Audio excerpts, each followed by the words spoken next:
안녕하세요. 예수비전수교회 안희한 목사입니다. 권력은 부패한다. 절대 권력은 절대로 부패한다. 꽤 유명한 말이죠. 권력을 가졌는데 부패하지 않는다는 거 쉽지 않은 일인 것 같아요. 권력을 가졌는데도 부패하지 않는다. 진짜 존경받을 만한 거죠. 진짜 박수받아 마땅한 거고 리더감이라고 볼 수가 있는 거죠. 보통 권력하면 대통령을 쉽게 생각을 합니다. 그렇죠. 행정부 최고 수장이니까요. 그리고 우리 대한민국은 대통령 중심제 국가이기 때문에 대통령의 권한이 막강합니다. 대통령 되려는 사람이 많죠. 대통령 병 걸린 사람도 많고요. 또 입법부 권력기관이죠. 법을 만들어내니까 180석 의석을 가지고 얼마나 많이 밀어붙여서 악법들을 붕어빵 찍어내듯이 찍어냈습니까? 심각하죠. 어떤 권력을 가지고 있는 거예요. 사법부 역시 막강 권한이죠. 대법원장이 누구냐에 따라서 이 법안의 흐름이 완전히 달라집니다. 트럼프 대통령 때 대법관들 보수 쪽으로 많이 임명을 했잖아요. 그리고 나서 사실은 판결의 결과들이 대폭 많이 달라집니다. 우리나라도 누가 대법원장이냐, 또 어떤 성향의 사람들이 대법관이 되었느냐에 따라서 판결의 흐름이 달라집니다. 어쨌든 사법부 막강 권한을 가지고 있습니다. 권세, 권력 집단이죠. 자, 입법, 사법, 행정만이 아니에요. 언론도 권력입니다. 사실 행정 수반도 그렇고요. 입법부 국회의원들도 그렇고요. 사법부 판사들도 그렇고요. 언론의 눈치를 봅니다. 언론이 좋게 기사를 내주면요, 주가가 올라가는 거예요. 위상이 높아지는 거예요. 언론이 깎아내리면 긁어내리기 시작하면요, 추락하는 거예요. 위상이 밑바닥에 굴러 떨어지는 거예요. 그러니 언론의 눈치를 볼 수밖에 없죠. 언론에게 잘 보이려고 하는 경향이 있어요. 또 본인에게 긍정적인 보도를 내주는 언론에 대해서는 호의적인 마음이 생기는 거고, 악의적인 보도를 내는 언론에 대해서는 불편한 신기를 펼 수밖에 없는 게 권력을 가진 사람들의 모습이죠. 자, 이런 면에서 언론의 역할은 굉장히 중요한 겁니다. 권력을 견제하는 역할을 해야 되니까. 이 권력이 어긋난 길로 가지 않도록 막아주는 역할을 해야 되니까. 근데 이 권력이 어긋난 길로 가고 있음에도 불구하고 자기와 같은 이념 성향, 정치 성향을 가지고 있다는 것 때문에 비판하지 않는다. 언론으로 자격 미달인 거죠. 또 언론이 이 권력을 과감하게 비판을 해야 되는데 목소리를 내고 정직하게 공정하게 반응을 해야 되는데 금력에 따라, 돈에 따라서 좌지우지 된다. 이러면 또 이제 심각한 문제가 될 수밖에 없는 거예요. 언론의 자격이 없는 거죠. 이번에 김만배 씨가 기자들에게 돈을 어마어마하게 쏟아부었더라고요. 2억이 무슨 껌값이에요.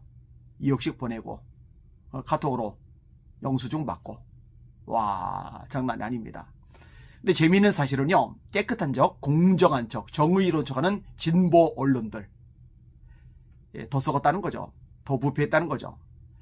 돈을 받은 사람들, 어떤 사람들은 100만 원씩, 참 허접하게 보이나 보죠. 100만 원씩 받은 사람들은 1억씩 받은 사람들도 있고, 그런데 또 엄청나게 큰 액수를 받은 사람, 제일 큰 돈을 받은 사람이 한겨레 신문 기자입니다.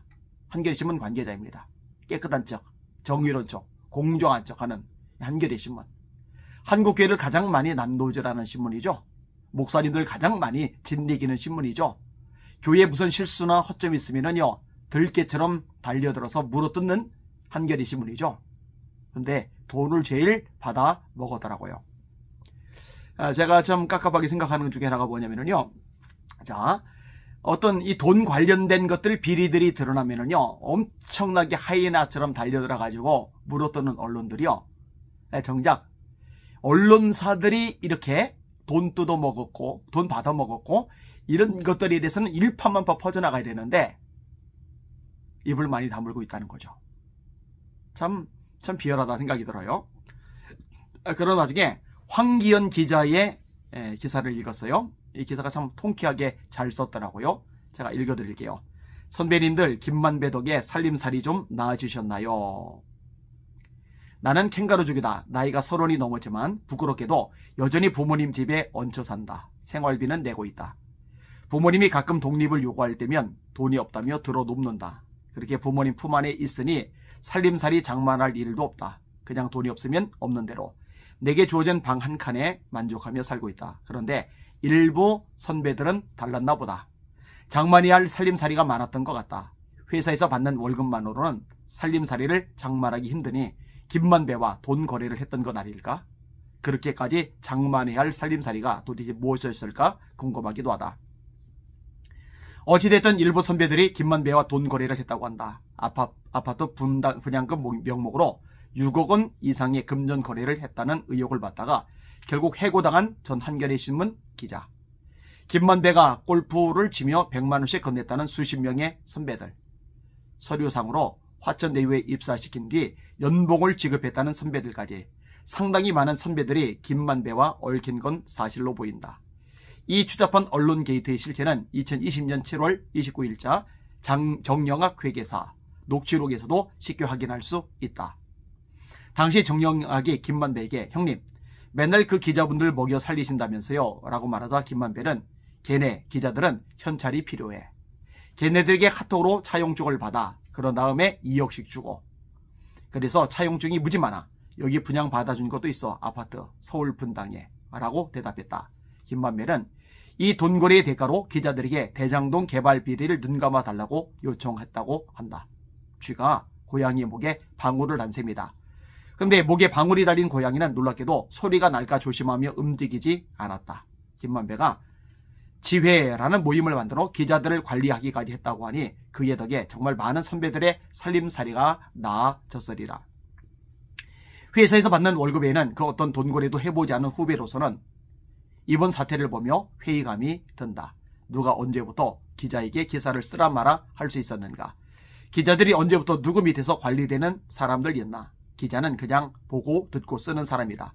돈을 대가로 펜을 놨다면 그 사람은 더 이상 기자라고 부를 수 없다. 당연히 나도 그들을 선배라고 호칭할 수 없다. 단군 이래 최대 개발 비리라는 의혹을 받는 대장동 사건 기사보다 당장 내 눈앞에 놓인 현금 100만 원이 중요하다는 것을 인정한 꼴 아닌가? 당신들 기자는 원래 배고픈 직업이라고 하지 않았나? 기자는 펜대로 사람을 살리고 죽이는 직업이라는 이야기를 수도 없이 들었다. 그만큼 신중하게 취재하고 보도해야 한다는 뜻이었을 것이다. 또 살려야 할 사람은 살리고 죽여야 할 사람은 죽여야 한다고도 배웠다. 그런데 이번 사건을 통해서도 새로운 사실을 배웠다. 돈이 많으면 죽어야 할 사람도 멀쩡히 살아서 돌아다닐 수 있다는 것이다. 선배님들이 얼마나 좋은 살림살이를 마련하셨는지 나중에 꼭 한번 구경하고 싶다. 이 기자는 용기가 있네요. 이 기자는 양심적이네요. 자기네 식구라고 같은 기자, 언론이라고 입 꼭 닫고 할 말 안 하고 딴 데 갔으면 난리 쳤을 텐데 조용하게 묻어들어가는 언론들, 기자들 썩은 거죠. 부패한 거죠. 이런 사람들이 권력을 가지고 있으니 나라 꼴이 엉망진창이 될 수밖에 없는 거고요. 정직한 기자들 참 아쉬운 시대라고 생각이 되어집니다. 하여튼 대장동권 낱낱이 드러나고 파헤쳐져야 됩니다. 그렇지 않으면요 두고두고 대한민국의 악성 종양처럼 남아있게 될 겁니다. 이번 일을 기회로 언론개혁 반드시 이루어져야 됩니다. 이 일을 위해서도 관심을 가져주시길 바랍니다. 특히 예수 믿는 사람들 성경에서 공법, 정의에 대해서 얼마나 많이 강조를 합니까? 이 부분을 놓고 기도 많이 해주시길 바랍니다. 날마다 주님 바라보고 주님의 이름으로 전진하며 승리합시다. 할렐루야.